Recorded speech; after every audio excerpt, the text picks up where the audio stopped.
Carry on my wayward son. There'll be peace when you are gone. Lay your weary head to rest. Don't you cry no more. Hold on to your seat. What are you doing? Now you're talking. And now, you are now listening to the Geeky Girls Night In podcast. You are now listening to the Geeky Girls Night In podcast.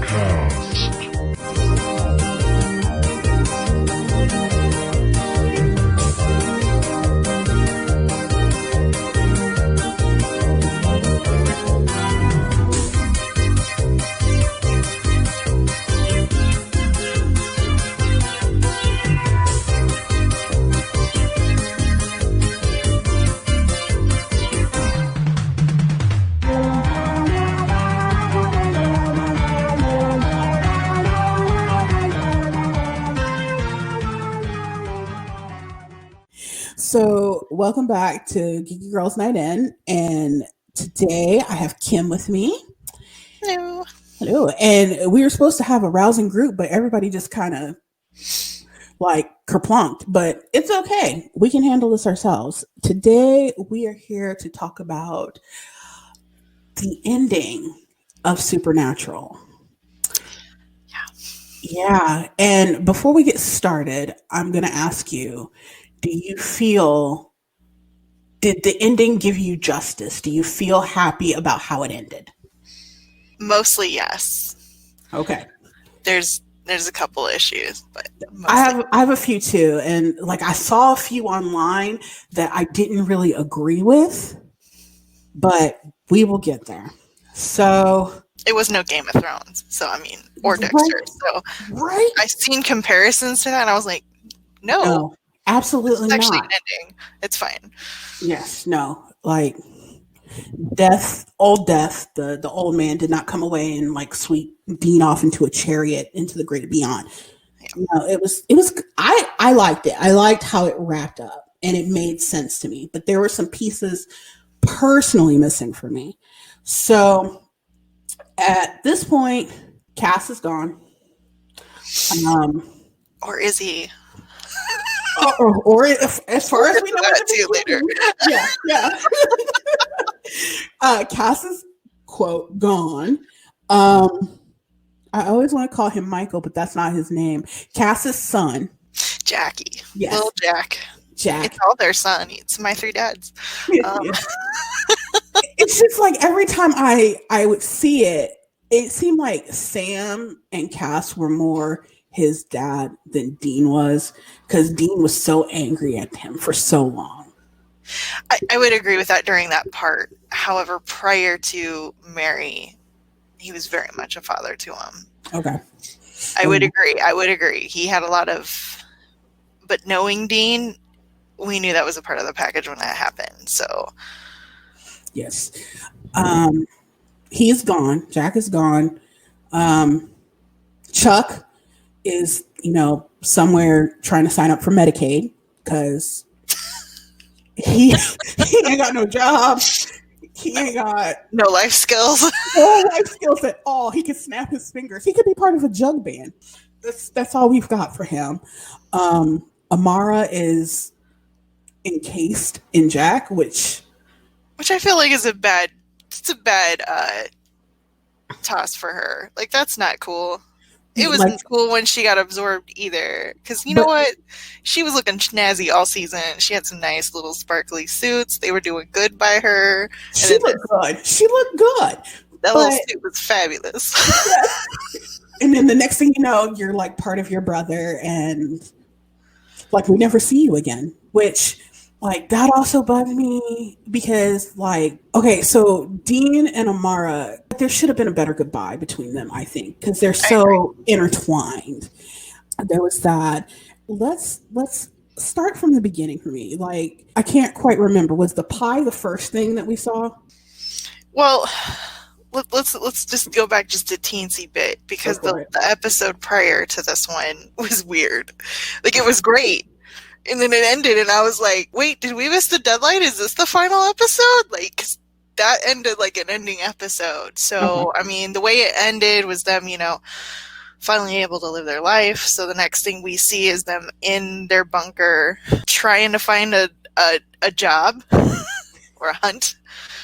Dean is apparently a dog guy now, which was cute. That was adorable. Always wanted a dog. That was adorable. I know. And Chuck kind of screwed that up for them for a bit, but it's fine. That was dirty. I'm just saying. That was dirty. It was. And it's weird that they were looking for a hunt, and then I'm going to fast forward a little bit. At the end of the last one, like somebody reached out to them, just like out of nowhere. That was kind of odd too. Oh, one thing I didn't catch. Is there a new death? I don't know. I mean, we can talk about theories and stuff, because I had a theory going in. We can talk about that holistically if you want to break down the episode too, but there would have to be. Right. And it would have to be, I guess, in the mythology of the show would be another Reaper would have to die in order to be Death. But, I mean, if you think in the context between when they actually killed Death and when they killed Billy, dang, that was like a season and a half. There was a good chunk of time in there before that, so there technically wasn't a Death. But there's still worker bees that are maintaining Death in a sense. Right. And then also, so like when Dean died, I'm surprised that we didn't see a Reaper for that. Or Tessa, at least. Right. Something. Nothing. We got nothing on that, which was, maybe that was like an artistic choice, Did Tessa die? I don't think Tessa died. I don't remember Tessa dying. I remember Death dying. Oh, yeah. Dean killed Death. Yeah, I remember that. I don't remember Tessa. But you would imagine somebody on but maybe he pissed off enough Reapers, because it's not exactly good luck. Or maybe like Jack talked to him and be like, look, just let him find his own way. I don't know. Yeah, that's really that whole part of him going, well, and even him dying. I had issues with that, but I'm fine with him dying. Don't get me wrong. That okay. I expected, fully planned on him dying. I did not like how he died. And I get it. Everybody's like, well, he's not touched by God anymore. And I'm like, but Jack's out there. Jack's be looking out for him. And I'm sorry, this is a fictional show. He is a warrior. If he got stabbed by one of those vampires, perfectly fine. That was my problem.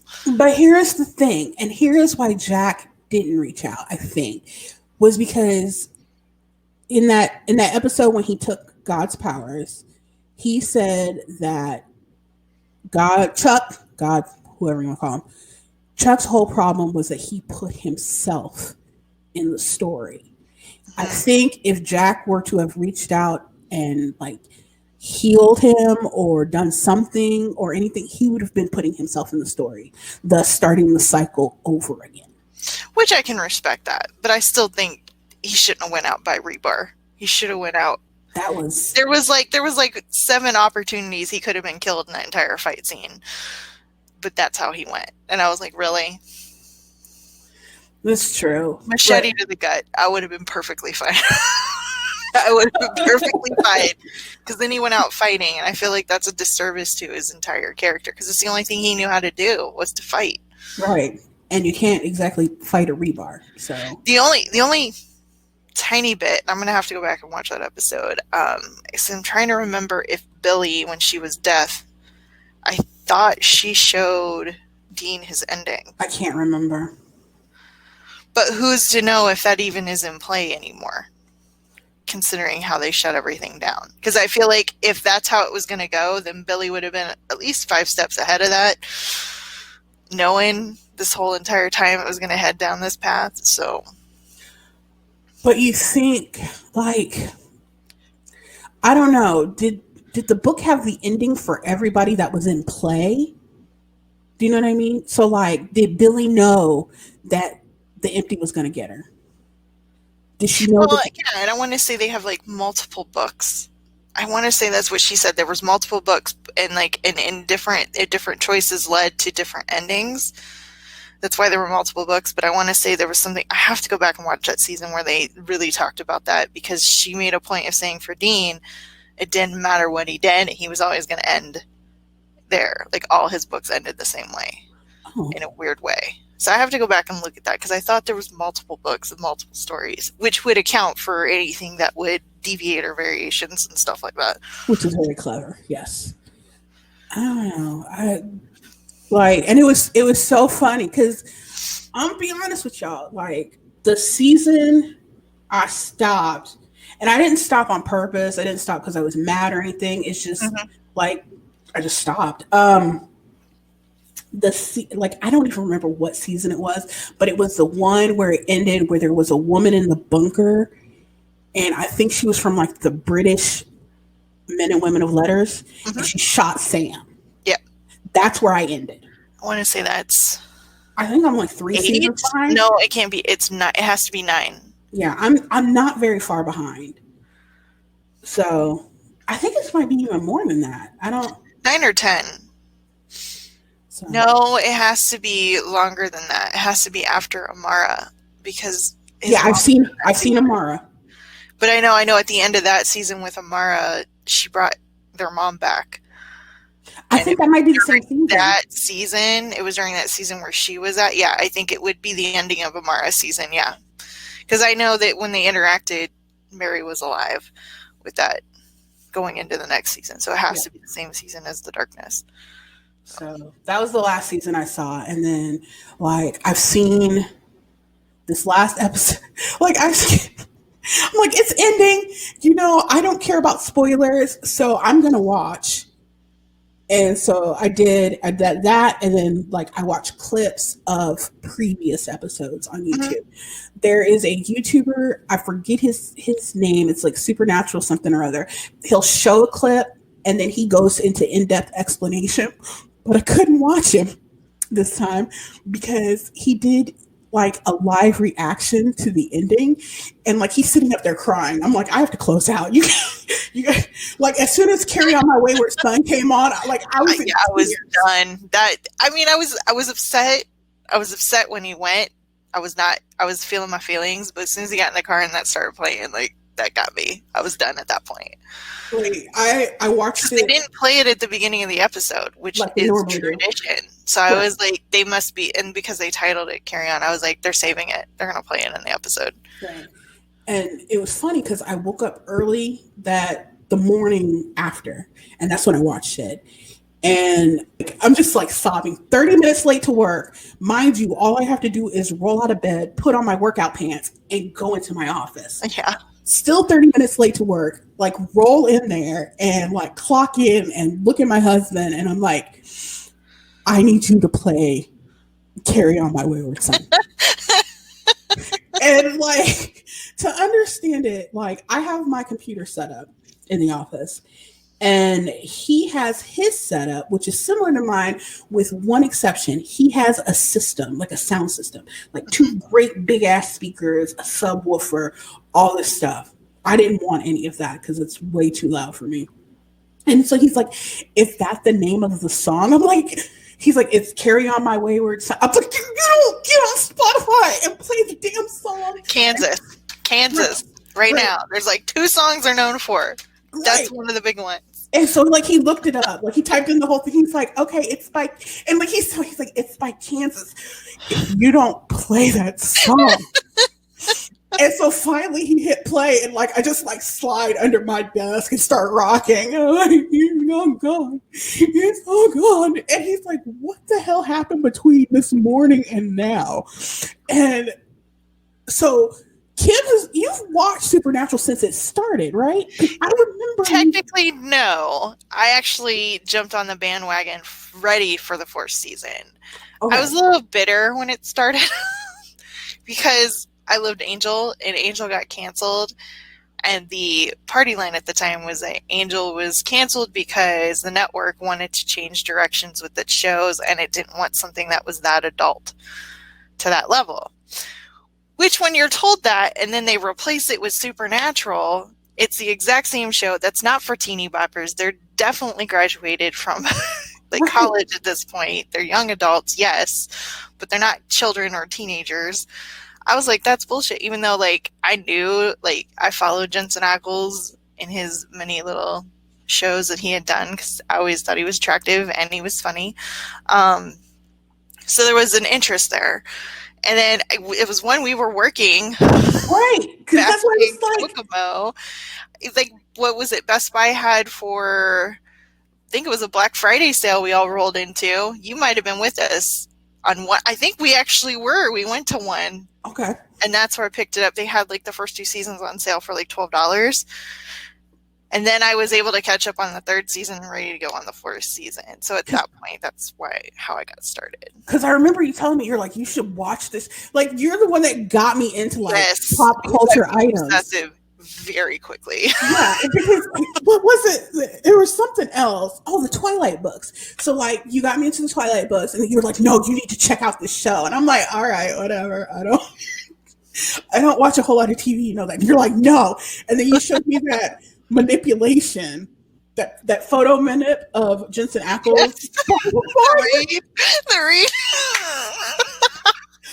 I love that manipulation so much. I know it's not him, but like, and anybody that is a Supernatural fan knows exactly the manipulation I'm talking about, because you used to see it all the time. Now that the boys are older, you don't see it as much. Yeah, but there's a lot more respect around because they're family men. You know, yes. Fandom does respect them much more than most actors get from their fans. So I would say that the community is very supportive of them. So yes, and they're so cute with their families. But yeah, like you've almost been there since the beginning, and like I just remember you telling me about this, and then like what year was that? That was like, so I met 2000 and it would have been 6 or 7.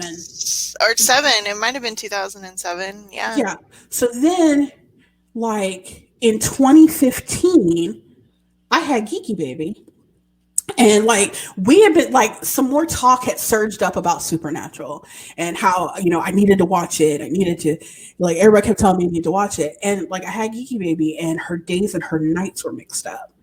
So like I'd be up at 3:00 in the morning, like, if I watch another episode of Diners, Drive-Ins, and Dives, I'm going to turn into one. That's saying a lot because you love you some Fieri. So yes, I do. Like even like I watch it so much. Evelyn's like, "Are we watching Diners, Drive-Ins, and Dives?" She's like, "Do you think he would give us a ride in his car?" Like, I don't think so. Like. And you have to tell her these things. Like, you have to be straight with her, because she, like, there's a K-pop group, Stray Kids. She likes one of their songs. One of their members looks literally her age. Like, he looks all of a smooth 6 or 7. His name is Felix. And she saw him, and her eyes got huge. And she's like, "Who's that?" And I was like, that's Felix there. And she's like, "Where's he at? Does he go to my school?" And I'm like, "Shit, he might." Like, that's your child. That's all your child. And then she was like, and then it got dropped for a day, and then she came back. She's like, Can Felix come over for a play date?" And I'm like, "Wait, what?" I love her.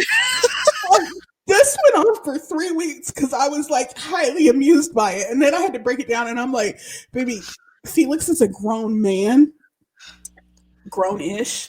Like he was born the year I graduated high school. He can drink, right?" No, can he? No, he can't drink. Not here in the States. Yeah, he's 20.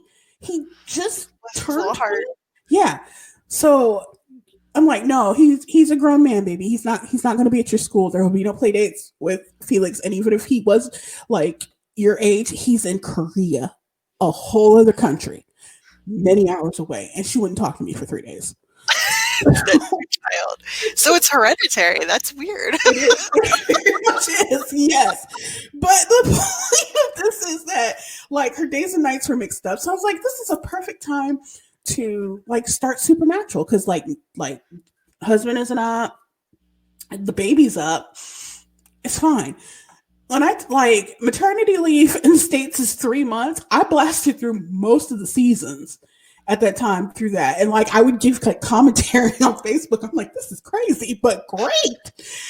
And, and so like like I just didn't have the time anymore. Once I came back from maternity leave, I just did not have the time to like sit there and watch. And then like she's older now, so I can't just watch whatever in front of her. Yeah, she absorbs. Yes, though like at what 3 months old, like she was a Sam girl. And like she would sit there and she would watch with me, and anytime anybody yelled at Sam, she'd start screaming at the TV. Bless her little heart. She's protective. She's like this whole like I just look at her and I'm like, how are we related? Because I like Dean, she likes Sam. I'm an NSYNC girl. She loves the Backstreet Boys, and that's her day. Yeah, that's her daycare provider's fault. But like I'm like she came home and she was like, can you play that song for me? And I'm like, you got to give me more than that song. She's like, it's the Backbeat Boys and they're breaking my heart. And I'm like, in this house? We started shouting. Like, we are in sync in this house. What are you talking about? And like Jeff was like, if you don't play that Baby Her song, you're tearing up my heart. What? So yeah, it's an absolute wreck in this house. Like she's my polar opposite. But yeah, like she's exactly like you at the same time. We're the same but different. It just makes absolutely no sense. It's just we don't like. I understood her love of Felix because the kid is adorable. Like he's got freckles and he just looks like a little kid, but he's got like, oh, what got her was his deep voice. Like he looks like her, but he sounds like this. And so she was like, who is that? Him with the white hair, mom. Who is he? So yeah, like that's. But anyway, back to Supernatural. Like that's how I got started on it. And like I zoomed through a lot of it because she was always up. So she was up, I was up. We're gonna sit and chill together. You want to watch Supernatural? You can't really talk or have an opinion. So that's what we're gonna do. Absorb, know what's happening in front of you. Exactly. Like when she started screaming about Sam, that's when I kind of knew that we had. She would get so mad because, like, it was the episode where Dean found out that Sam didn't look for him when he was being tortured in hell, and like Dean is just like letting loose, just like yelling at him, and like Evelyn has snapped up to the TV and she's like, "Oh my God!" I'm like, "Oh, you okay?" And like we got to talk to Lauren Tom like early in the show, and I told her that. She's like, "Are you serious?" I'm like, "Yeah." The kid just screamed, like she was like upset, like. And so then at that point, I checked it a couple more times, and anytime anybody yelled at Sam, she started yelling. Like you could yell at anybody else, but you yell at that tall man, she would go off. So I'm like, you know what? We need to cut it off. It's time. She's recognizing something. I don't know what, but it's we're not going to feed the beast either. Exactly. So that's the end of it. Because you already have to deal with Backstreet Boys. You don't want to end up dealing with We Hate Dean too on top of it. Be like, look. Like, this is my house. I don't know what to tell you. Like, I appreciate Sam. I think he's a precious little brother. Mm-hmm. But I'm going to be hanging out with Dean because we be making fun of him the entire time. Him and his salads and his brooding, his emotions. Oh my God. He's just self-loathing, just yes. Emotions. He enjoys the simple pleasures in life of what he can. So pie and women and burgers and booze. He's happy. He's absolutely happy. And that's another thing. Like there was something else that was a little confusing about the last episode. Like his idea of heaven is a very beautiful idea of heaven, but how do all these people have to sit? Like, how did Jack decide that it was all going to be like a country and like just like paved roads and like Bobby had this little stand and like, you know what I mean? I didn't really take it that way. I think you create. So I think what he changed, if we go back to what they talked about with the first heavens, is the first heaven was basically your greatest hits. Okay, we're sort of back. Somebody came down from Cocoa Pebbles. No, it's fine. So I think if we go back to when we first saw heaven, it was your greatest hits, your greatest memories. Yes. That was what it was supposed to be. But they were all sort of cages in the same way. They didn't interact with one another. Like there was, there was nobody. Batch hacked it, basically, and that's what he said. But it's still based on what you wanted in there. So I think the difference that I took it was it's not just your greatest memories. It's based on your own creation. Anything you want can happen, and you can go see whoever you want. Okay. So I don't know how it works when you get together. But the way I looked at it is Dean wanted baby, which made 100% sense to me, and he wanted to go for a drive because that's what he's used to doing. One thing was that, like, when Bobby was like, he'll be along shortly, and like that terrified me for a minute. I'm like, what does he know? But he was like, time runs differently up here. So, and I'm gonna ask you what somebody asked me. What did you think about old Sam's hair?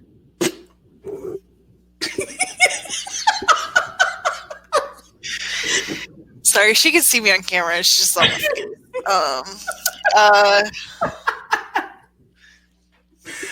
god! Like really? So, a couple of things. Like they could have spray painted his hair gray, and it would have been better. So, when they've done wigs before, it's not new. They have when he was at the end of his life in that bed. His hair was infinitely better than it was when he was sitting in the car. The crazy hair when he went in the car and he's like, it's like, is that Albert Einstein? What did they do? Did he not bathe in 5 months? Like, what the hell? He was in the middle of an existential crisis or something. And then, like, his son looked like the combo of him and Dean. Whoever casted him was perfect. Little Dean. That was so cute. And then, like, who was he with?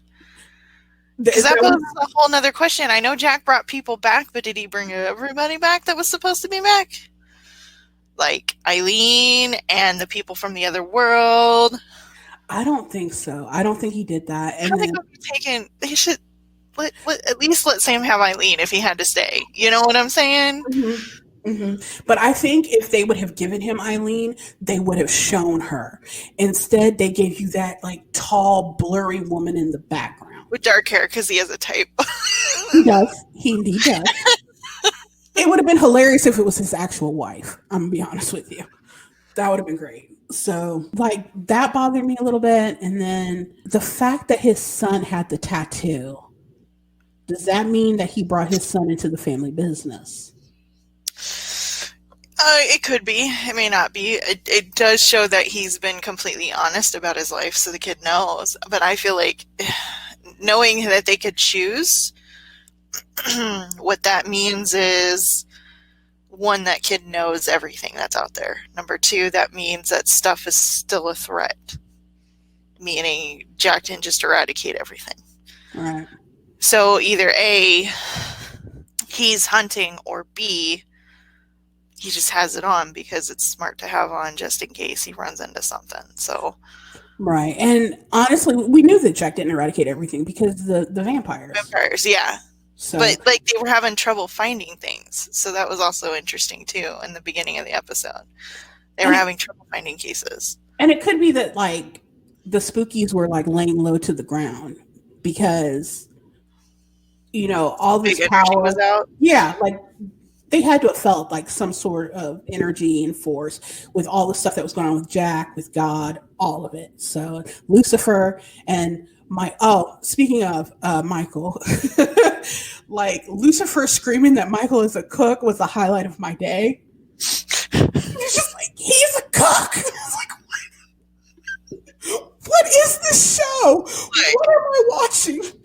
Mark Pellegrino's Lucifer has been on point. He's been hilarious, but terrifying at the same time. Yes. He's played that line so well throughout the whole series, and he's everything you expect Lucifer to be, as well as petulant child, because that's what he is. Yeah. In essence, he's God's petulant son. And it was just, and then like Michael was the absolute suck up son, and it was just a really dysfunctional family, even more so than the Winchesters. Oh my God. But the allegories, that was nice. But again, they couldn't just make there be like a really absolute good. I mean, I like that they made the angels jerks at the end of the day, because made made way better dynamic. But so let's go back to Dean's Heaven, because I had a problem with one thing. What's up there too? Number one, I appreciate that they had Bobby meet him and he showed up at Harvell's Roadhouse. I thought that was nice. Mm-hmm. And I understand maybe the Harvells not being there. Not upset about that. However, while I'm happy that Bobby met him, I would have expected his parents to show up, but I'm okay that they didn't, so that's not a big one. But the one person I expected to show up, especially since they mentioned him, was Castiel. And that one threw me off. So I've been thinking about this, like ever since Bobby mentioned that he had some help, Cass. So we know, I didn't think Cass was on the board anymore. Well, here's the thing: like the empty took him.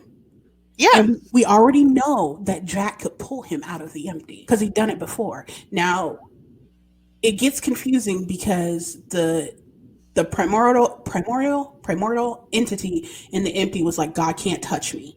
Mm-hmm. And Jack's got God's power, but in essence, he's got God's power, he's got Amara's power, and then he's got the power that he's been like sucking up all this time. So the two archangels, like forces here and there. Yeah, so in essence, he's more powerful than Chuck was. So yeah, he could pull Castiel again.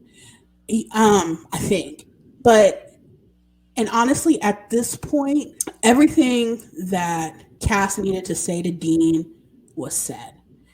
And he knew, like he even said in his speech that Dean, like he somewhat said that he knew that he wasn't, like the way that he felt wasn't going to be reciprocated or whatever. So is on that scene too. But so like honestly, he didn't need to be there. Because like I don't need him to talk, but he should have been there. Because if Dean is dying and he just confessed his love, who else you would think be waiting there for his ass to show up, right? This is true, but I'm not saying, but like that, he's always said that's his core family. So I get why maybe his parents weren't there, because he didn't grow up and live with his parents like he did with Bobby. Bobby, I holistically understand why Bobby was there. But the next person that could either mean more, possibly equal, or just a gradient less than Bobby would be Castiel. And Castiel didn't have, I hate to say it, since he got pulled into the series, his life revolved around Dean. He doesn't know how to exist, in a sense, without Dean at this point. So I would have expected him at least being or you know, he could have been, like, he could have just walked out and been like, or been leaning on Baby and just smiled and said, like, something to the effect, like, maybe I thought you might like this here. Yeah, and then we go on. Like, I get that they don't want to acknowledge or avoid the love that shall not speak its name. Dean's feelings, even though, which I feel like, I wish they would just ignored it completely if that's what they were going to do, because I feel like that was still a cop-out, in my opinion. Either you're going to do it or you're not. Because you got a lot of friends that fans that you've been hanging on this ledge for many years now. Yeah. So don't go halfway. Either continuing being ignorant of it or do it at this point. That was a little bit of cop-out, in my opinion. Yeah. But that's my point. Like, I would have expected him there, especially when he said Cass, because up until that point, I thought Cass was in the empty and he would not be there, and I would have been completely fine with that. But the fact that they said, oh yeah, Cass helped him, I'm like, so Cass is here, where the hell's his ass? Like, right. But they don't technically know where Cass is, because Bobby was like, well, before he went to wherever the hell he went to. So, because talking about Jack. So honestly, Jack may not have allowed him to stick around. So Maybe it's that could be possible. another thing. Jack needed his help with other things because, I mean, in theory, Cass was an angel, so he's probably about the closest person to understand the mechanics of heaven, how it works and doesn't work. Yeah. So it was a lot. I was satisfied for the most part with the ending, but yeah, I had a few questions, like the fact that Cassiel wasn't there. People were mad, like from what I saw on Twitter, that like they were separated, but like or that Dean died, but Dean always knew he was going to die on the job. He always knew, and quite frankly, I was surprised that Sam made it to old age. So yeah, legitimately. like I figured he had to have given up hunting. He had to have, because there's no way that he would have survived that long. Well, and they've talked about it for the last previous seasons, like maybe like 3 or 4, about, especially because I think it's like season 8. That was the season where Dean was stuck in purgatory in the beginning, and he came back, and Dean didn't look for him, and he had that life with that girl. Yep. And he was talking about because he wanted out. He never wanted in the first place. No. Like, he left to go to college. He did his duty. And at this point, if anybody gets a pass to sit on their ass and do what they need to do and ignore that shit, it's Sam at this point. Yeah. he gets a pass for it. So I wasn't upset with that. And Dean, I mean, people have been like, well, he's done it too. He did it with Lisa. And I'm like, he really didn't. He was just going through the motions. Yeah, he still went out. He still hunted. He brought some of that nonsense home, because like when he turned into a vampire and like nearly hurt the kid. But even when he wasn't, he was in mourning of his brother. He was not himself. He hid baby away. Like, that's how you know he's not okay. Like, he hid baby away in that season. He did not know how to function in a normal life. And the first chance he got when his brother came back, the first chance he got to get back in, he went. Yep. He didn't think about it twice. I mean, yeah, they tried to make it happen and make it work, but that was never in the cards for Dean. No. So sad. Maybe if he had a kid, that would be different. He might have the will to do that. But I don't think he would ever be the father type because of all the shit he had to deal with growing up and raising Sammy. Like, in his head, he did have a kid. It was Sammy. Mm-hmm. So he's raised his child. Well, and especially with the speech he gave Sammy about being proud. Like, he gave him a father speech, which is crazy. That's his big brother. But honestly, like, he was there for Sam more than the dad ever was. Yeah, he is Sam's father in a weird 4-year-older way, but he was. And, he had to grow up quickly, poor kid. Mm-hmm. I've always felt like Dean over the years has been like the weird janitor of everybody's messes. Like, he's made a couple of his own, but he usually cleans up his own messes. But there's been tons of messes that he has cleaned up that other people around him have made, including Sam. Sam heavily. He's cleaned up a lot of messes that Sam made. Whether Sam wanted him to or not, but he just gets stuck with having to be the go-man. Yeah. Like when Sam lost his soul, when he was soulless and just out here not giving a shit. And Dean was like, no, you have to care.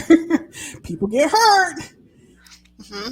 And just stuff like that. Or with the whole Ruby situation, which I was absolutely pleased to see her. Like, I know she died and like it was bad and she was bad, but it was kind of a little thrill to see her in the empty. You don't remember? Cassio was down there visiting, I think. Oh, you're talking about Meg? No, not Meg. Not Meg. Oh. Yeah. Maybe So like he had to ask her to find some artifact. Oh, that was the episode where both their wives were on this, right? And they were trying to, like, they did some flashbacks and stuff where it was the angel and the demon, and Jensen's wife was on there, and which was I remember the episode. Yeah, it was cool. Like, he was like, Cassio was like had to promise to try to get her out of the empty, and like I don't even did that even ever get resolved? I don't think so. I mean, because basically what I've always understood is the empty is where the angels and the demons go when they're done, right? Yes. Yeah, but she was like, "You've got to get me out of here," and he said, "You know, you can't really leave. You're dead. This is where you go." And she's like, "Well, you got to," but she was like, "You got to get me out of here." And I do remember this now. yeah, and he was like, I can't. She's like, "You got clout," and then I never heard anything else about it. So I don't know, but I thought it was cool that they brought everybody back. Basically, anybody that was important came back pretty much this season. Oh yeah, they didn't waste an episode at all. I mean, like maybe the closest thing they did, which you would potentially call it a waste, was the one where they had the nymph in the wood nymph that was taking care of them. She was like their maid. Mm-hmm. But even then, it wasn't really a wasted episode because it was bringing a piece that the boys never had, which was a hominess thing, you know? Mm-hmm. Yeah, they didn't waste a single episode in this season. They knew they had to cram everything that they wanted to get in because this was it. This was done. And speaking of that, I wanted to know how you felt about Jared being Walker, Texas Ranger. I don't know. It's a job. Right? I don't know how that's going to work. I mean, I'm probably going to watch it because, you know, fan support careers and things, but I don't have high hopes. Just because, honestly, it's on the CW. I don't know how much, like, that's not a big budget. They're probably banking on a crap ton of Supernatural fans jumping that box. Yeah. Like, I watched the original Walker Texas Ranger. I'm not even gonna lie to y'all. Like, no, I did too. Like, that was family prime time. Exactly. Like Chuck Norris kicking people down and shit. So that was a big deal back then. It was. And before we found out people were crazy, but you know. Every last one of them. And then it had like the one black actor. Which was kind of a big deal at the time too. It was. Kind of show that's not something you would expect to have a black actor in, but they did. So progress? Question mark? Yeah, let's make that 2 question marks. It was right. It was a very bizarre situation. But like, here's the thing: like, he was always getting his ass beat, and like Chuck Norris was having to come save him. So I don't know. Yeah, what story is that propelling? Actually, yeah. So I'm like, and then I read something about like how, like his wife has died, and now he got to go raise his children.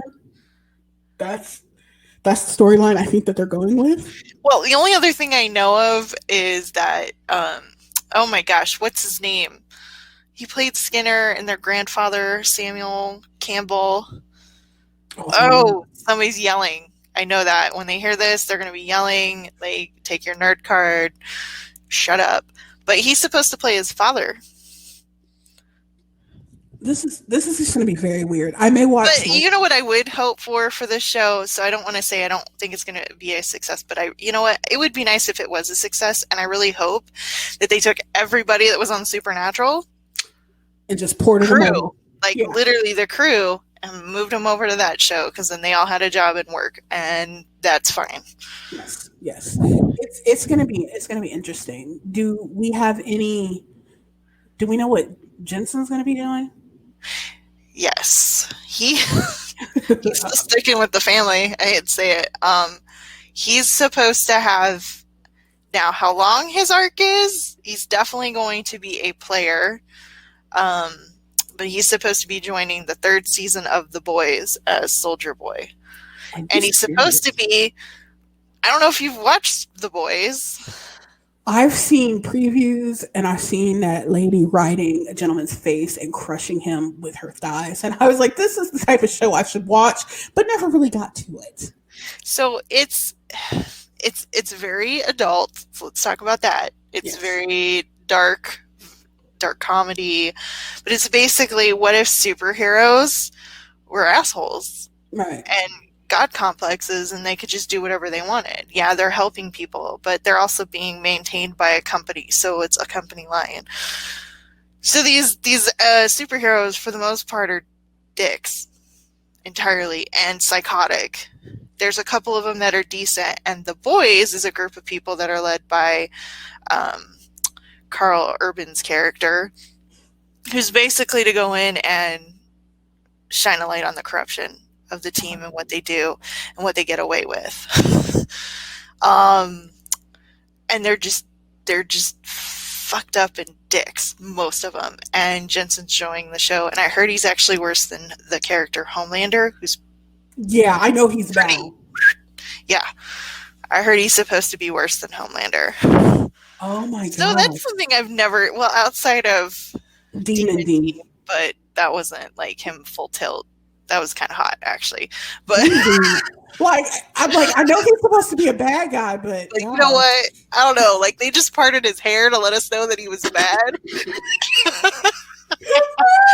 You know what? I don't know if it was the part in the hair or the swagger, but I was like, he could get it. Like, it was the swagger. It was definitely the swagger. And then when you put the swagger on top of that look on his face when he was pissed as Demon Dean. Whew. Lord, R.I.P. Demon Dean, man. I know, we needed more of him. Like, that's another grievance I have of Supernatural.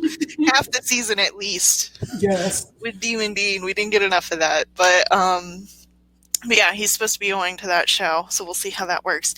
But I know he and his wife signed some contract with Warner Brothers to do content and things like that. I don't know what that entails. I don't know if that's specifically acting or if it's projects or if it's like, has his wife even acted since like they got married? She's done, like, we were legitimately talking about that this weekend because I was over at a friend's house because, you know, we mourned the ending together. There's a little small party. We put a lot of things together. But we were also, after that was done, she's very much into Hallmark Christmas stuff, so we've been watching a crap ton. And I was like, damn, like, the whole cast of One Tree Hill, like, got a job with Hallmark. Like, that's where they're living and surviving. And I was like, how come she's not over here? You'd think she'd make a killing. And they said, well, she told me that she's been on a couple of them, but it's been a long time. And I was like, I wonder, and I'm kind of thinking maybe it was like pre-twins. That's what I was thinking, because that's a They're lot. a lot, you know, not judging it, but they're a lot. So maybe she's just waiting until they get a little older and probably go back into it. But yeah, because like his kids are like toddlers and stuff, and then Jared's are like kids now. So they are and they aren't. They're weirdly. I want to say his oldest and the middle one with Jared are about the same age, and Jared's oldest one, I think maybe like 3 years older than them. And then I think they had damn near in the same year that Jensen and his wife had the twins and Jared and his wife had the daughter. do you think that they keep their kids separated from Misha's kids? Because Misha's kids seems a little wild. I don't know. Because like I remember seeing, like, it was either on Instagram or Facebook or a post that Misha had made, like his kid had gotten loose in the airport and had gotten on like the trolley that like has the suitcases and had gone behind the Well, he was also supporting that too because he was trying to do the whole carry on joke, carry on my wayward son joke. But no, I think he just has a different way of, they're a little more free with their parenting than I've experienced, and if it works for them, it works for them. Mm-hmm. But I don't necessarily think they segregate them. I think the difference is because Jared and Jensen live in Austin, damn near right next to each other. Sure. So that, as opposed to anybody else, that kind of, which again, you know, I'm not upset because if they were not that close, we would not have this show for 15 years. So, because that is literally the secret sauce of this entire series. Like, they're all friends. They're all friendly with each other. It's great. If they weren't, you wouldn't be going this long. No. They would have had it. Yeah. So give me 3 things total that you would have liked to seen in the ending that you did not see. I don't think I really had anything that I didn't see. I had some grievances with how it happened. I had some theories that didn't pan out, but I was still okay with it. I don't really think so, because I feel like, weirdly enough, that last episode from the week prior really summed up like that brotherly feeling. So I guess we kind of got that camaraderie and strengthening there. I don't really have anything. I hate to say that. I feel like it's like we've been preparing for this since the beginning of the season, so we knew going in. Like, I kind of knew what was going on, but I mean, I can talk about like some of the theories that I had that I kind of thought. Go for it.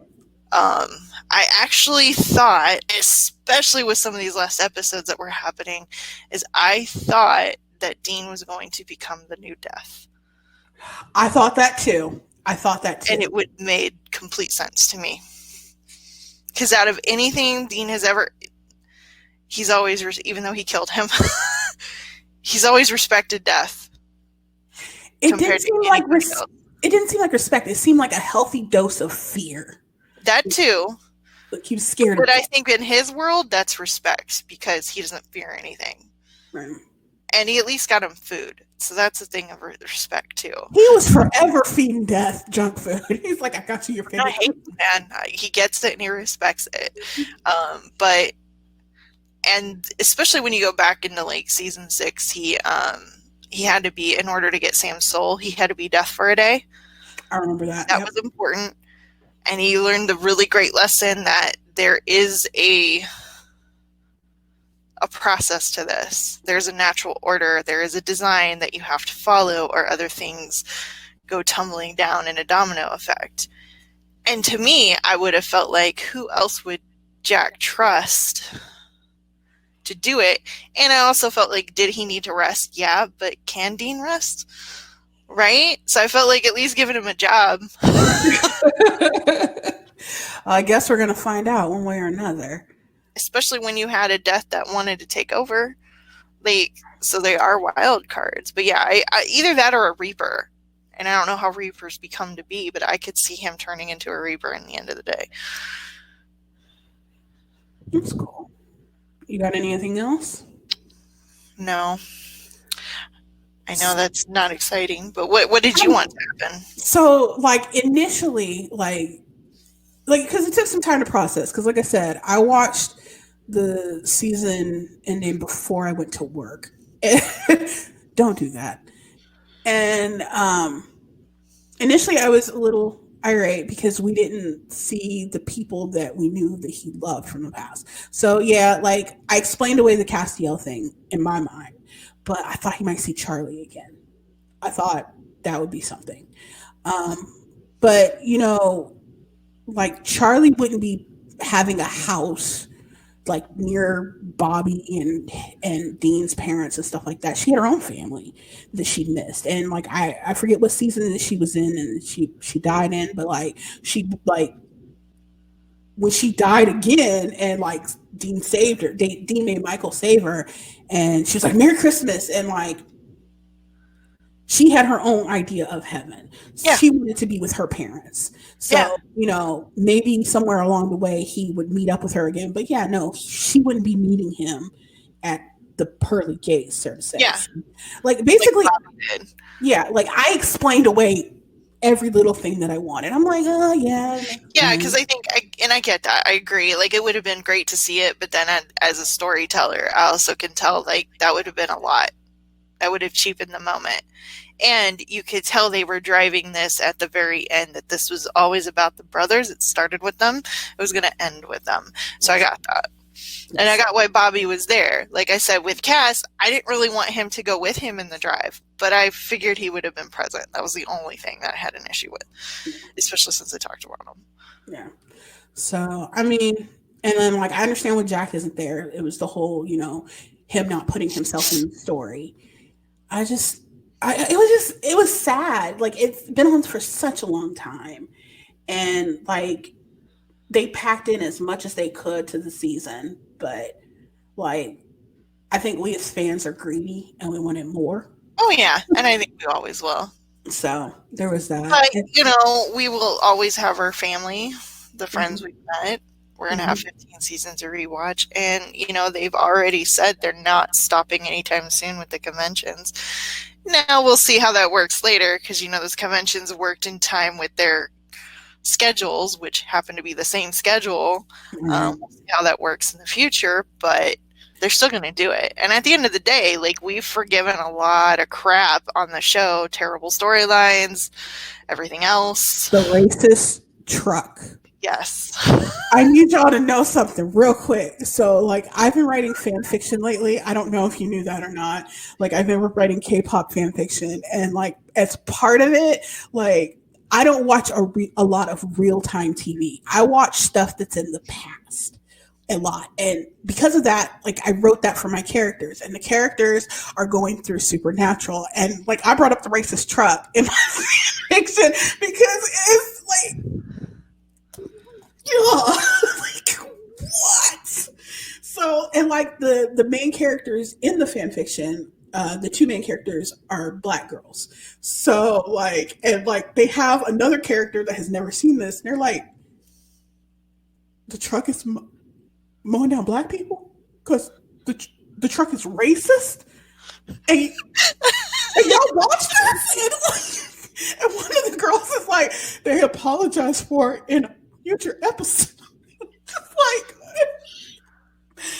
the racist truck will always be like, I will always bring that up. I'm like, and then if I recommend the show to somebody that's Black, I'm like, there's an episode with a racist truck. Now, I still watch that episode because it's the one and only time that they sleep with a woman of color. So, and she doesn't die. And she's does not treated like a person. Yes. So, like, I continue to watch the episode, but just be warned, there is a racist truck.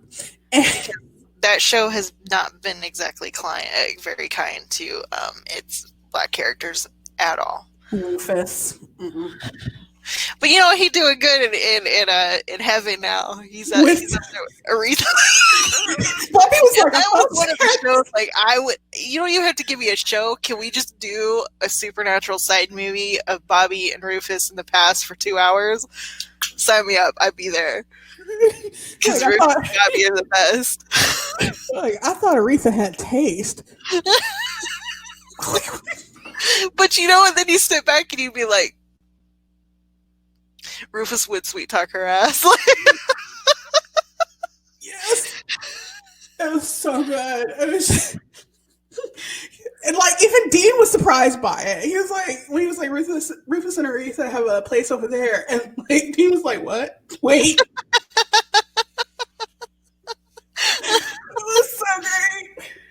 But yeah, like, it's just, there's been a lot of missteps, and you know, there's been some great stuff. Like, and they've been conscientious of their fans, which has been good. Like, yes, fan fiction was a love letter to their fans. That was a beautiful episode. It was so good. And I don't think, I mean, there's been shows that have been like very meta and very aware of their fans and do like things, but not like Supernatural. Supernatural understood the need and the relationship there and how it was big. Oh, and then I gotta tell you, like, I was fine while Dean was dying. Like, I was okay. And then he got to the part where he was like, you always keep fighting. I gotta always keep fighting sweatshirt. And like, I just lost it. I was like, I keep fighting. Oh my God. It's just like, oh no. It was so perfect. Like, even at the end, they nailed it. I don't know. I mean, we went in that day, and I actually brought, I did not tap into the whiskey, but I brought it just in case. Right. I did drink some beers before that. Because, you know, we did a little send-off party. Like, I took the day off and Friday off because I already knew it was not going to be okay. Right. But yeah, you know, I had my little Supernatural PJ pants on. I had my shirt, my end of the road shirt. We had socks. I had brought out my own personal stuff, and they had no party supplies, which is really baffling for the show that's been around for so long. There's no party supplies for that. Warner Brothers, get on that. So I had to make my own. Stuck a whole bunch of stickers on a tablecloth. Built my own like word banners and got some stickers from Etsy and put it on that. And it was a lot of fun. And then we had we went and got food. So we had like bacon cheeseburgers in honor of Dean. We had a side salad in honor of Sam. What I didn't take a picture of and put on Facebook is I also made these little angel PB&Js because Cass loved PB&Js. So we had that, so we were ready. And then, of course, my friend Ricky, he made from scratch apple pie, which was, he's a baker. He's phenomenal on that. So, we knew that because we're like, what are we going to do for dessert? And they were like, oh, we could get a cake with it. I'm like, no, it's pie. It's always pie. And we were all like, yeah, it's pie. You have to have pie. So yeah, and then we were going to make Winchester surprise on that Friday, but we had a lot of leftovers, so we made it yesterday. I want to try that. I have the cookbook. I need to fix it though. I don't like the ingredient. I didn't like the ingredients and measurements in it. It was heavy vinegar, heavy. Like there was a lot of pickle in it. There was a lot of ketchup in it. There was a lot of mustard in it. Even when I was putting it in there, I was like, this just seems like a bit much. Yeah. So I'm going to fix it. I'm going to play with the ingredients. I'm going to fix it. Because I think what it was trying to be was a cheeseburger casserole. And when you had it that way, you didn't know. Like, I'm going to remove the pickles. I'm not saying no to the pickles. I just think you garnish it if you want it. Right. And I'm going to lessen the ketchup and the mustard on it next time. And I think it'll be on top. Plus, it called for Mary. It was a struggle food, I'll tell you that much. I was like, it's Mary Winchester's struggle food. Like, you could tell whatever she had in the cabinet. But like, she was sick of shit that day. She's like, Winchester surprise, bitches. And like, yes. This is what you got. And kids, like, you're handing them, like, cheeseburger. It was deconstructed cheeseburger, and we're from the Midwest, so everything goes in a casserole. It's something. Yes. Like, oh, and that was a joke today too. So like, you're not really into K-pop, but there is a group called NCT, and they have different subsections. So like, there's NCT 120, NCTM, or NCTU, and all of this, and there's like 3,000 members, and the standing joke is that we are all members of NCT. We just don't know it yet.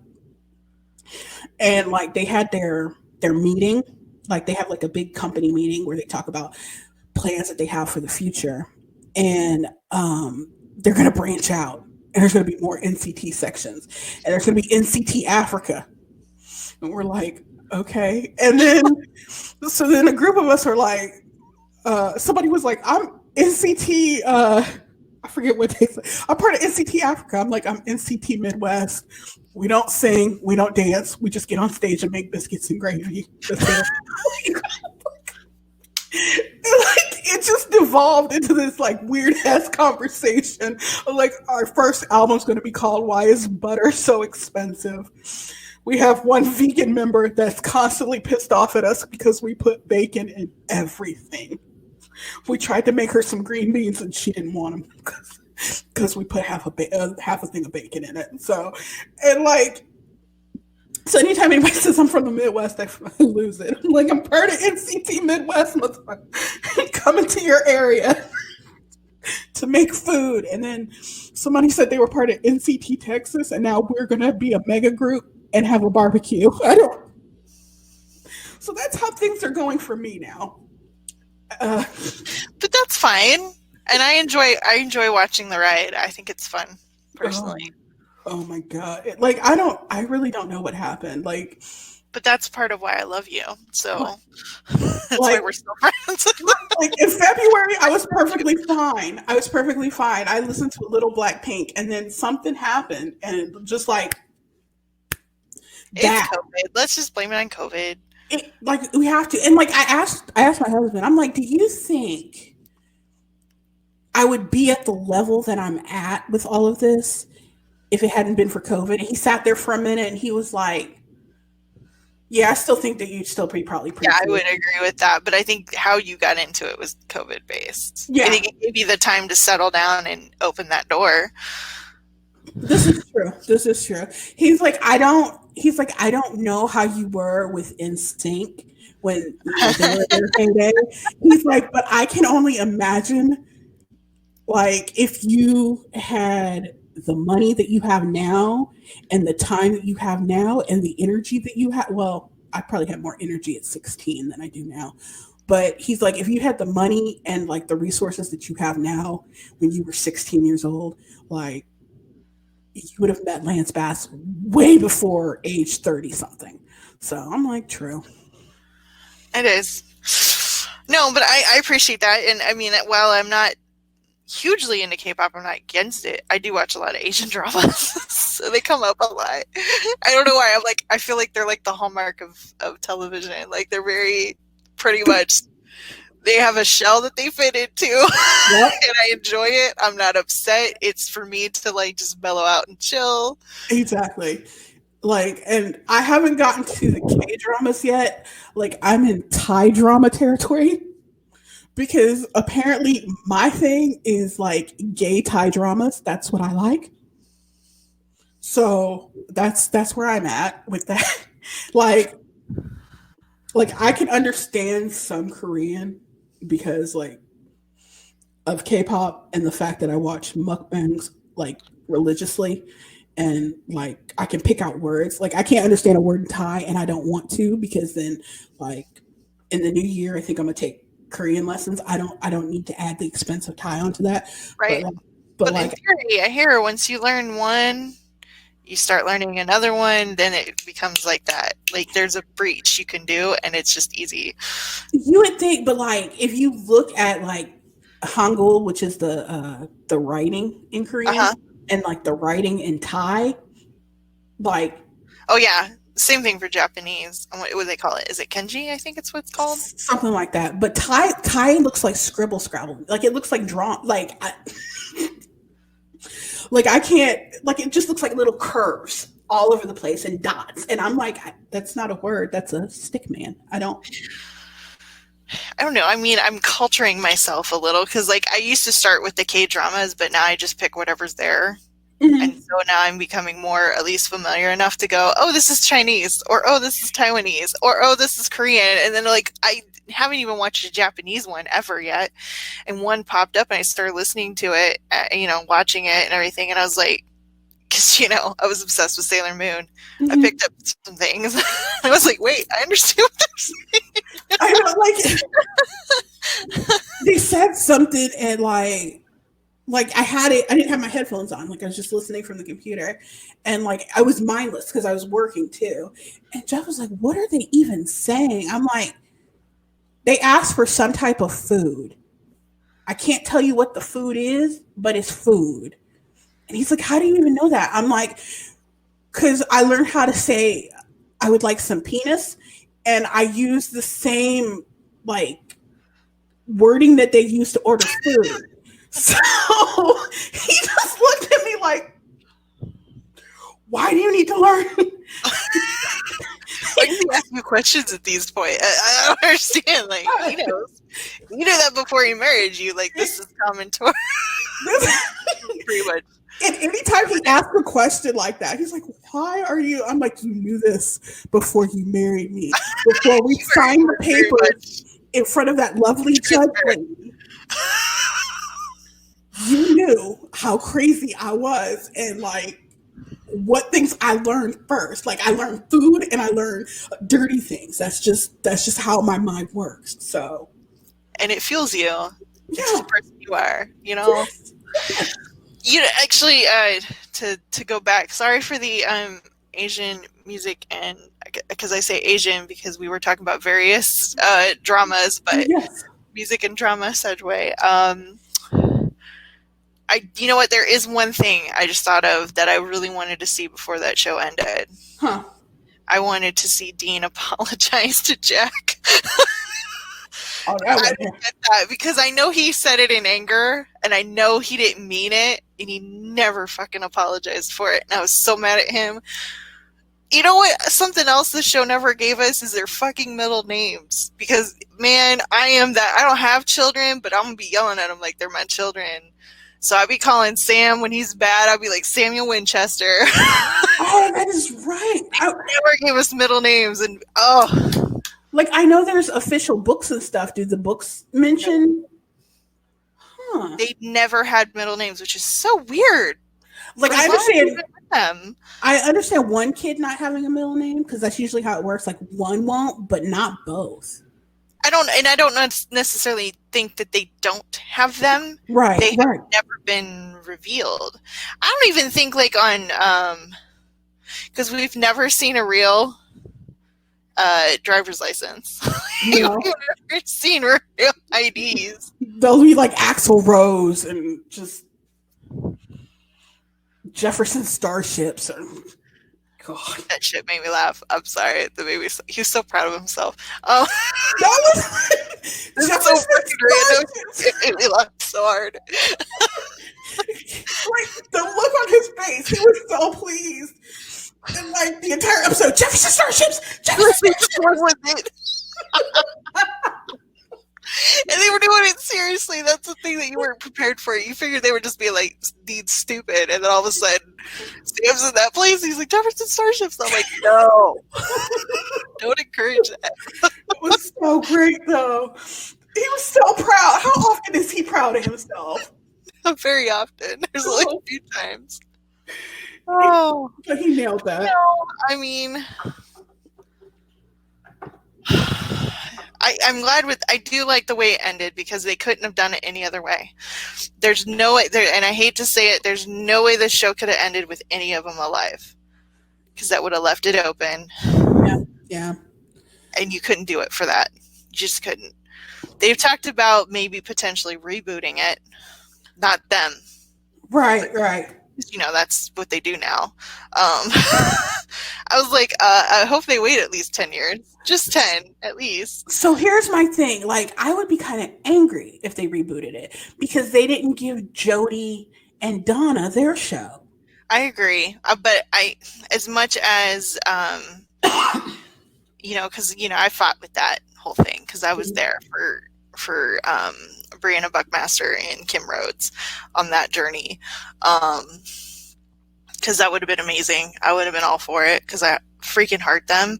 They're like the second reason, almost equal to seeing Jared Jensen and Misha, that I go to the conventions because I fucking love them that much. They're hilarious and they're fantastic women. But they're the type of women that I could hang out with. You know, that's why I like them. Right. But I understand, like, I guess based on what they've been saying is that there was a specific reason why it never worked out. And I don't know if it had to do with maybe because Catherine Newton's been very popular and she's been moving about and doing a lot of stuff. Or it was really maybe the boys didn't make the decision to end the show fully. Maybe it wasn't on their plate. Maybe it was the network that said, you know, we're going to end it. We need to clean the whatever. But I mean, like, it was way more successful than that shitty one they tried to put in, like, fuck, was that season 8? The Bloodlines one they were trying to push? Yeah. Because that was something where they were like, all go, green light. They hadn't even aired the episode, and they aired the episode, and we were like, what the fuck? And the only reason we said what the fuck is because they completely, like, we watched Supernatural for a very specific reason. Like, I don't really gravitate to, like, Vampire Diaries and everything else. There's nothing wrong with that. But personally, for me, it's the same reason why I stopped watching Dawson's Creek when I was a kid or Felicity, because it became very predictable for me. Mm-hmm. And it was always a love triangle, and that's what it was, main focus was driven, which is what made Supernatural so different, you know? Right. And you could tell it had that same structure of the general CW TD Bop shows. So I was like, I might binge them, but I wouldn't be like running out the gate to see it. But I would have for a Jody and Donna show, which that also hurt when Donna went. Like, I was like, y'all took my Donna. She was the greatest. She, like, she was like this strong woman, but she had a point of vulnerability because her husband was a douche. Her ex-husband was a Yeah. douchebag, but like she grew from it, and she was badass. I don't know. Like I would have loved to have seen a show with them, like raising these orphan girls to be, badasses Oh themselves. my god, there could have been so many things they could have changed if they decided to go with that. Shit, they could have had Rowena be basically a Crowley. She could have been a force they're against, a force they're with, back and forth, because we love Rowena. She can do that shit. Mhm. You could have pulled Charlie into there every once in a while. The new Charlie, I should say. Yeah.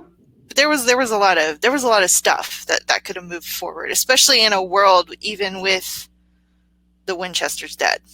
It still could have been propelled further, but sadly no.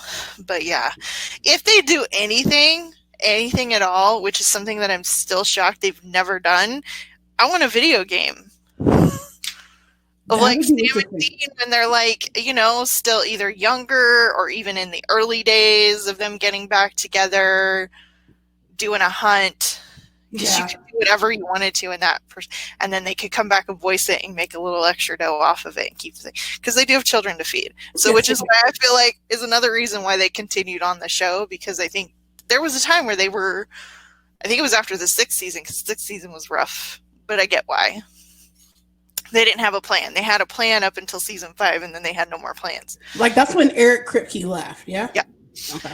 Which is why that is my favorite episode of Supernatural, period, is the last episode of season 5, Swan Song. That is a beautifully written episode. It's if they had legitimately ended the series on that episode, I would have been fine too.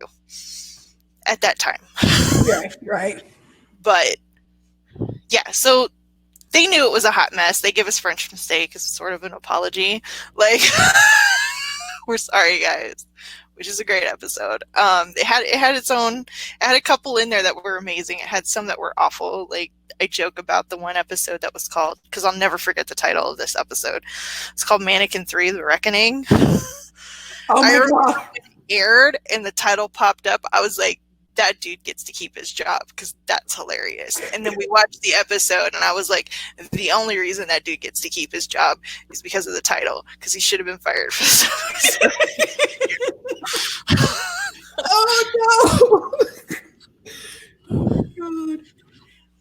Oh man! So, but I mean, I want a video game. I think that'd be great. Like they've done the books. Like they've done books where they've done like different. And I've read a few of them, and I have quite a few that I haven't had a chance to read yet. Where they've done other little road trips here and there that they've done, and I would be fine with that. A video game would be great. Yes. I mean, I'm really surprised they never did. I was like, I don't understand, as much as they know. Because let's be real, not enough of us watched CW when those shows aired. We didn't watch it like as many fans as they have, and we didn't watch it the way that it should have been watched, to an extent to keep it as a show still on the air and not be canceled. But they knew we were there. They knew we were buying merchandise like a crazy bitches. They knew there was money coming in. They knew it was there. Why they did not merchandise it more is shocking, because it's Warner Brothers. At the end of the day, it's Warner Brothers. Like, they even have some Supernatural comic book series that they did early, early in the show, and they've never picked that back up. Now they may, now that the show's over, they may decide to pick that back up. But we don't know. Okay. There's a lot of things they could do. I don't necessarily want a comic book. I'm not asking for that, but I do want a video game, because I think that would be the coolest thing. Play Sam and Dean. And I mean, I'm getting a PlayStation 5 for Christmas, so if Warner Brothers can make that happen. Well, I'm working on that too. I'm waiting for it to hit QVC so I can do 5 Easy Pay. Break it out. Jeff already bought it. Like I saw it as it went into the closet, and I'm not allowed to touch it till Christmas Day. Have you seen it? Sorry, another sidestep. Have you seen the new Harry Potter game? I haven't seen it, but I'm not supporting anything she does anymore. That's the problem. I know, and I totally understand. And that's been a hard thing. It had, because like we went to the midnight thing. Like I was late to work because you told me not to read the book because you knew I wouldn't stop, but I didn't listen. And I showed up to work on 2 hours of sleep, looking like a crack addict. So I mean, it's like it's not a part of our childhood, but it's part of like our young adulthood. And for her to just be so callous with people's feelings and people, you know, just I would even add that too, because she used to be a voice of reason we looked at her for. We used to love it when she would tweet. Yep. Because she seemed to be very open-minded. The Hogwarts Legacy game, man, it does look good. I hate to say that. But I know she's going to get the money because she kept all her smartest things she ever did. Yep. We'll be living off that Harry Potter money. Mm-hmm. And the thing is like, it feels like she got a little bit of money and lost her mind. It went to her head. Yeah, like it went way to her head. And like, money does destroy people. It destroyed the Carters. That's an inside joke because Les and I watched a couple episodes of that old. It was like one season. It wasn't even a whole season. It was a couple episodes where it got canceled of Nick Carter from the Backstreet Boys had House of Carter.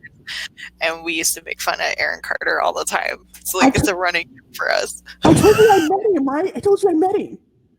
You met him? I know you went to see him, but you met him?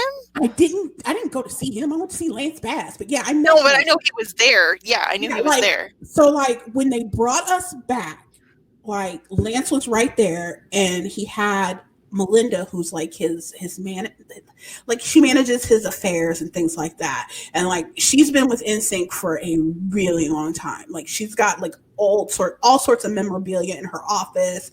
And like the people that got like the higher things than I did, like they got to stay back behind and have drinks with Lance and do all stuff. They got wristbands, and the wristbands were from the No Strings Attached tour in like 2000. She's like, I just had them kicking around my office. It seemed like a good time to use them. And you were like, sadly, no, because I wasn't one of the ones that stood back and like had drinks with him. I just got to meet him and then I had to leave. But like I almost tore one off the girl's wrist. But so like we're standing there and he's talking to us and like, well, before he came to talk to us, Melinda like turned to us and was like, okay, look, I saw all of you talking out there. Don't you dare clam up once you see him. Like actually engage and talk to him. And sure enough, he came up and everybody was just like, hi. And then like another thing, somebody brought, okay, so like I was at AHN when he came out. Like I worked at AHN, and I think you guys called me that day. Yeah, because I was on lunch. You were very distraught that day.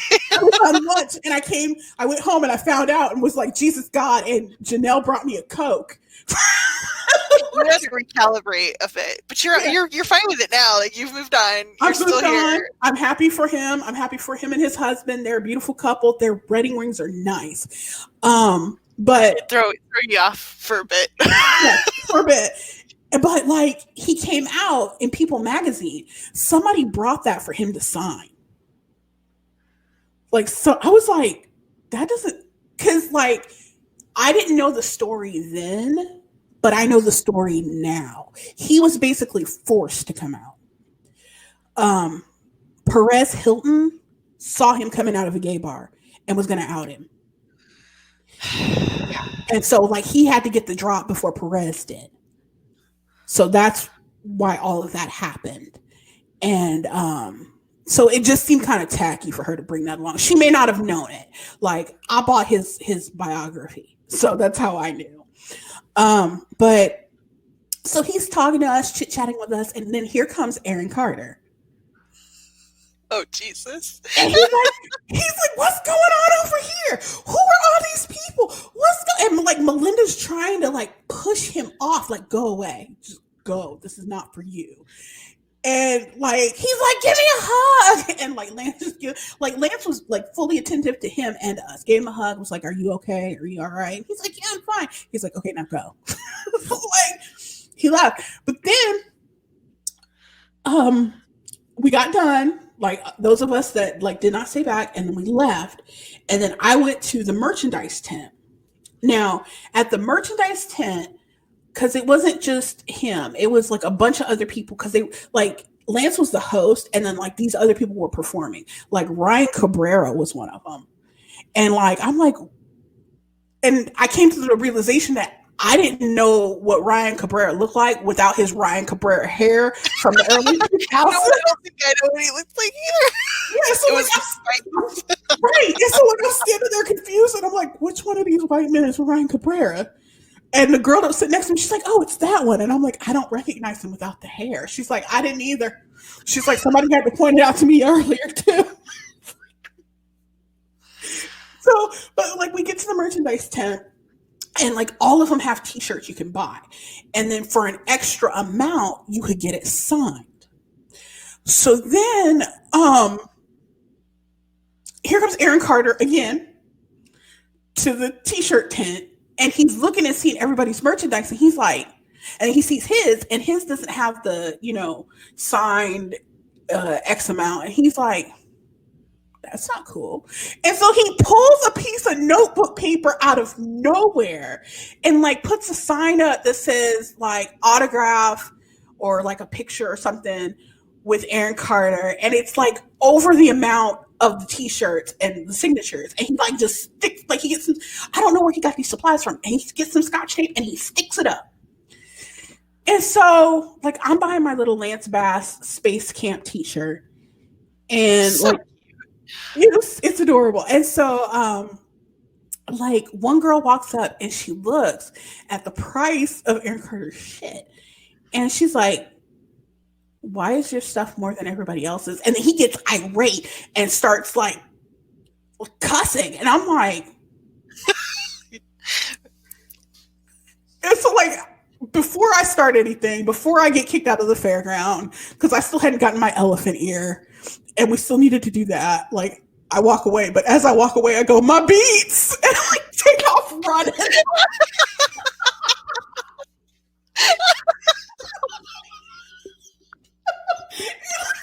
oh my god, I love you for that.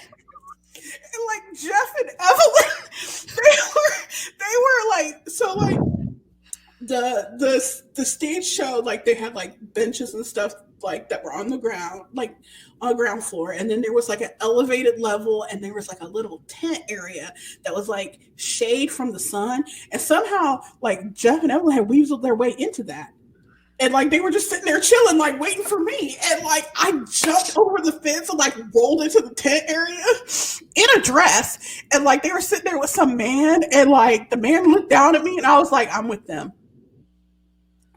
And Jeff was like, what did you do? And I'm like, I didn't do anything. He's like, he's like, you don't run unless somebody's chasing you or you've done something. And I was like, I didn't do nothing, but we should probably go.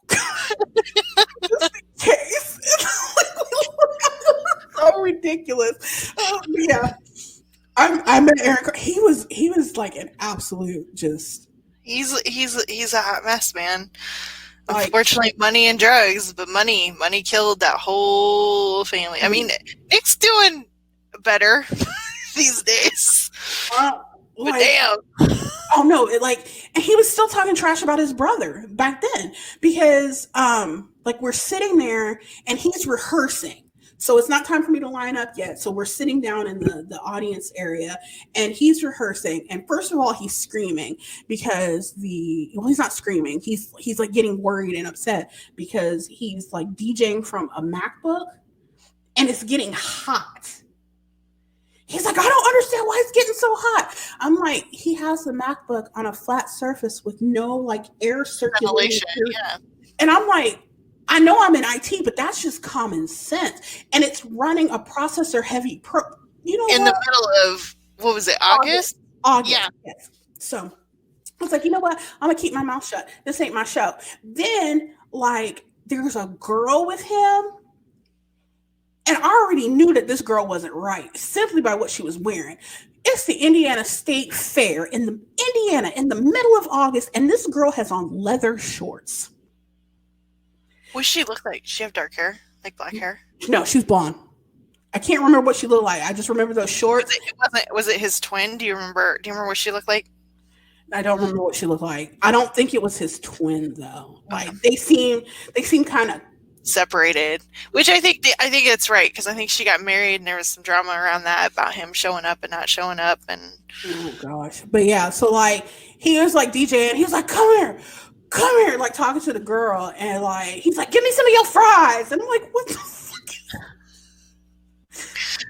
Bless his little heart. So yeah, he was a hot mess at the Indiana State Fair. Not this past year, I think it was the year before. And like and then what was it? Like I met a girl there and she was super sweet and we follow each other on Instagram. And like she was talking to me, she's like, yeah, like there were these like I walked up to the fence to try to get in, and like the bouncer was like, because not time yet. And so she said she went and sat back down, but then she sat there and she watched, and like the dude let like two guys who are obviously drug dealers back, because Aaron was like, let him back. It was just like, and then she said that like she was sitting there and like Aaron, like before I got there, and like Aaron was hollering and like pointing in her direction, telling somebody to come here. And she was like, me? And he's like, ew, no. And I'm like, do you want me to fight him? Because I don't know you, but you seem like a very nice person, and I will fight him. Like, he's very bony. I could yeet him off the stage, no problems. Yeah, I would put my money on you. Yeah. I think a good Gus could take his ass out. Like, yeah. So hi, Stacia, if you're listening to this, hello. But yeah, like he wasn't, like, I thought he had cleaned up his act a bit, especially since they had allowed him to be on this tour. Because, and that was another thing. So like he started cursing and something. And I guess like one of the moms that was there was like, oh my God, and like freaked out. And he was like, I'm my own man, which, you know, you can be your own man. That's cool. He's like, if you want something more wholesome, you should go see Nick. It's like, God, girls. I'm like, dude, know your brand. Know your brand. Like, you have. If you're doing a reunion tour, they're not here to see your beats, baby. They're here to see I Want Candy. Right? Like, you have a whole song about how you play basketball against Shaquille O'Neal, sir. Calm it down. Calm it the fuck down. So, like. Oh, that poor child. I can't say everything is his fault in life. He was handed a dirty hand, even though he had money. But he's made a lot of choices on his own since that, where he's put himself where he's at right now, unfortunately. Were you the one that told me that, like, or did we watch the show and find that out, that, like, he cheated, like, Nick was dating Paris Hilton, and Paris cheated on Nick with... That was the show. We were watching the show. That's where they talked about that. Yeah. Isn't that where we also found out, like, Paris had Valtrex in her medicine cabinet or something? That show was with 7 episodes of amazing, let me tell you. All for the wrong reasons, but yeah. All the wrong ones. Like they didn't need that on their they did not need that spotlight on their family. Oh my God. At all. Like, they all be crazy. Like, I did not go into that going, Nick Carter's gonna be the voice of reason on this series. Like, who? Not. But I tell you what, even though I was an adult and way past that, my whole teeny bopper, higher than thou image of him was broken by that show. He was human, you know? Yeah. Same thing with Devon Sawa when he had issues with Daniel Fishel or Topanga, where they got the SWAT called on him. I guess he was beating her, whatever. Even though now he was heavy drugs at that time too. Oh. He's gone through a redemption arc, cleaned his act up. He's human, right? Same thing with Joss Whedon. He's human. Devon Sawa retweeted me one day, and I was very confused by the situation. I was like, how did he find me? Did I tweet something about Fight I'm sorry, listeners. Leslie and I haven't talked in a while. I need you to understand, even going back to the Eric Carter thing, my beats was a phrase that we used probably, 3 months? Oh my God. We would drop something. My beats! What? Leslie and I should never have met, but I'm so glad we did. But it was the weirdest situation. That job. So well. We synced so well. That job. Oh my God. And just so you know, dear listener, I got fired from that job. So, I mean, wholeheartedly deserved. I'm a completely different person now. No. I'm a better working person now. I work better, and like I'm not mostly late to work, and I don't talk trash. Okay, no, that's a lie. I do talk trash. No, I think what the issue was, in all fairness, is that you were balancing school and work, and that was a lot for you at the time. It really was. It was that. It was like, and plus, I kind of felt like you wanted to leave Kokomo, which everybody does. Everybody does. But like the person that was always threatening to fire me, like the new person that came in, it felt like she took up her vendetta, kind of. So I don't know. Like I know, and the original person, like she's gotten uglier. So Umbridge. Yeah, Umbridge. Oh my God, she's ugly, and then like. She still lives in Kokomo, and I think she might be divorced. And like a specific person does her hair, and like it's a person that I make fun of for her hairstyling on a regular basis. I'm not naming names on this because I still have people in Kokomo. I haven't thought about that in a minute. Wow. Right, like she gives people like the same hair, like. There's two types of people. There's a young person, and then there's the older people. The older people get the same helmet hair, and then the younger people get like what my husband calls chunky strings. Like that's what it is. That's what the older ones get. The younger ones get like 2004 Christina Aguilera dirty, like the chunky streaks. They get that, and it's not blended well, and like they all have like the same hairstyle, hair shape, and okay. But we used to do a lot of things and used to do a lot of stupid shit. And remember when we used to hide Clay Aiken? Oh my God, yes. Like I don't know why we had this picture of Clay Aiken. But it wasn't. Was it from Spamalot? I think it was. Yes, right? It was. It was him in costume, and it was just a picture of him, and like you would open a drawer and Clay Aiken would be in there. There was him, and then there was this brochure that I found out if you turned up the contrast on the copy machine and you made a copy of that, the man on the front looked like a demon, and it scared our other friend whose name is Kim. And yeah, and like I would color in his eyes red, and she would open her drawer and start to scream.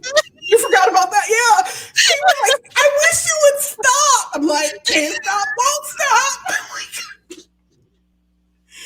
And like, unfortunately, like we are bound by HIPAA, I think even now. So we can't even talk about some of the funnier stuff. Yeah. Yeah. But I mean, there was the campaign for Christmas. I think it might have been technically your last Christmas, but there was the campaign for that one Christmas where we were trying to seriously ask to wear the ho ho ho shirts. Like we each wanted a shirt that said ho on it. So when we were together, it said ho ho ho. But there were several times that, you know, I'm like, because they found out what I was going to school for. So they would ask me to do computer stuff. So there'd be times where I would have been walking around the office with a shirt on that just said ho. We were sadly told that we could not do that. Understand, we had the full ulterior motive of the fact that it'd be hilarious that without the three of us together, we were walking around with a ho shirt on, which that was funny. Just absolutely tickle pink, just absolutely ridiculous. And then there was Janelle and her stories of her youth, like her being pregnant and like drag racing, like The nunchucks. The yeah. nunchucks. She was our boss, and she was wild. Like, you know what? Dark Corner. She can be on my team. I'm just saying. She kick everybody's ass. Like, I don't forget that day. She's like, "Do I need to get my nunchucks?" And I'm like, "You said that seriously? Do you have nunchucks on you right now?" it's so it is so ridiculous. And then like a lot of stuff happened because we had a lot of people like leave or stuff like that. And so like there were like Kim was a temp, and there was you, and then there was the mole lady, a heart-shaped uterus. You know what I'm talking about? Oh, the mayor of Halloween Town. Yes, and she was she was the worst. And then like the manager blamed me for running her off, but she didn't want to do that job. Like, no, she didn't. Like, she really wanted to be married and be a homebody, which, you know, I respect. I'm not saying there's anything wrong with that. She didn't want to be there, and if you don't want to be there, that means we get to take care of your work, so get the fuck out. So that ain't happening. And then like she got like, oh, I remember the lady got mad, the manager that wanted me gone, because like I went in the back and vented, and then came back out front and I vented some more at the girl because I didn't care. And then I got called back, and they were like, "You came back here and you vented. Why did you vent up front?" I'm like, "She needed to know she was wrong." And they were like, "But you came back here to vent." And I'm like, "I'm not like, you are a number and I'm a letter, and we're not lining up. So I don't understand what the problem is." And she's like, "You've upset her, and now she wants to leave." I'm like, "She wanted to leave this entire time. She hasn't done her job in weeks. What are you?" So like, I got that blamed on me, but whatever. Like, she dressed up. Like, what did she dress up as for Halloween? Oh my God, what did she dress up as? She had a mole. Witch? It was a witch. It was a witch. And like, she'd be talking to patients, and I would just be over there patiently like screwing in highlighters together to make like a stick, and like I'd poke her in her fake mole. Like she's trying to have serious conversations with people about their bills, and I'm like, I hated her so much. She was the worst. And then she was the worst. I hope she has her 5 billion children now, though. But that's the story of how Leslie and I met. Yes. And we bonded over Harry Potter and Alvin and the introduction of yes, that too. That was the day we knew we could be friends. Yeah. It was so weird. I don't know, like, because it wasn't Christmas. It was like, I think it was about now, like Thanksgiving-ish time. Yeah, and she's just sitting there and like, she's like, "You know what sounds really, I would like to hear right now?" And like, I'm staring off in this space because that's what I do. And I turned to her and I look and I'm like, "Alvin and the Chipmunks Christmas album?" And she's like, "Yes!" What? How did you know? I felt it. It was downhill from there. And like, we've had so many like weird random adventures. Like, I used to drive an old Dodge Neon, and it got stuck in a ditch on the way to her house. And like, some lady in a messed up trailer wanted to catapult me out of the ditch with like a 2x4. And we're all just sitting there like, "Please, somebody let the tow truck come, please." It was so bad. Like, it was a big house, and then there was a trailer, and then I got stuck in the ditch of the trailer, or in the ditch of the area, and then like somebody came storming out the trailer trying to catapult me. Just so much weirdness. But you're family now, so that's what's important. Exactly. So hey, we've been talking for over an hour now. And So we've not talked about Supernatural the whole time, so sorry, but sorry about that. But that, Supernatural and Adventures in Randomness. So yeah, that'll probably be the name of the title of this episode. It's going to take me forever to edit it too. Lord Jesus. well, if you want to cut some stuff out,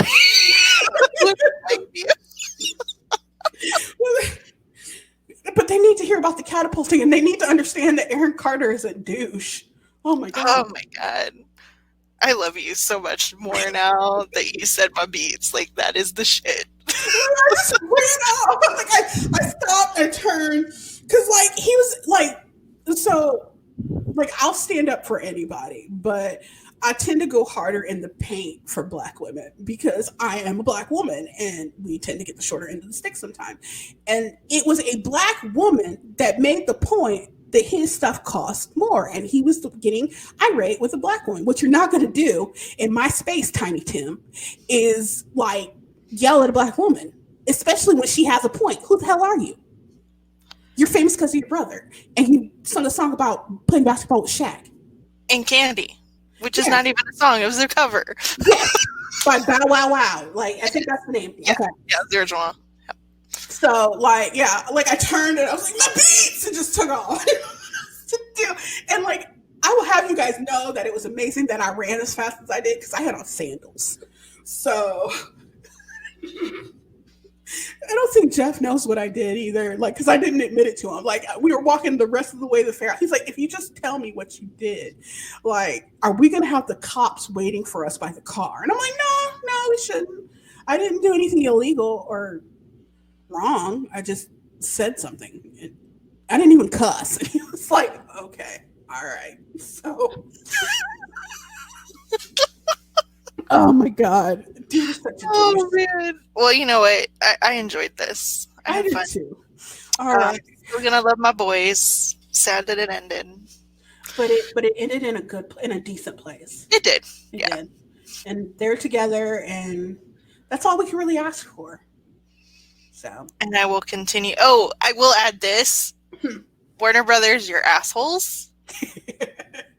Because on the Friday they sent me an email and said all supernatural things must come to an end after that, to say that they wanted to advertise that they had season 15 on digital the whole season. I was like, dicks, all of you. Too fucking soon, right? But I think they do that every single time. Like after, like right before the season ends, I don't know, like they usually have the digital like damn near immediately after the season ends. So. Well, yeah, I mean, at least with Netflix, because Netflix did a deal with CW, which is why they pulled them off of Random. If you didn't know, they pulled it off of Hulu because they used to be on Hulu. Remember back in the day? Yes. But they did a deal with Netflix that they would put up the season like damn near a week after. Oh wow! So that's why they come so quickly onto Netflix. That makes sense.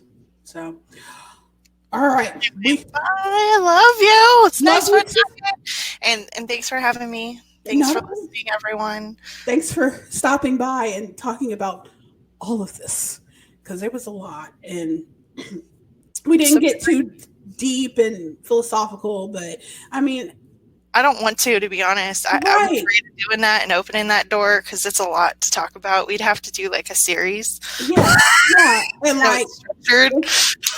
Right? Like have to have notes and an outline and everything. And like if you want the deep philosophical think pieces, there are several people online that are writing those, and there are several people on Twitter that have given their thorough opinion of it. So if that's what you want, I ask that you seek it out there because we're talking about the good stuff, the fun stuff, the happy stuff, the sad stuff. But like, I don't feel like getting philosophical. It's 10 o'clock at night. I have to go to work in the morning. No. So until next time, bye guys.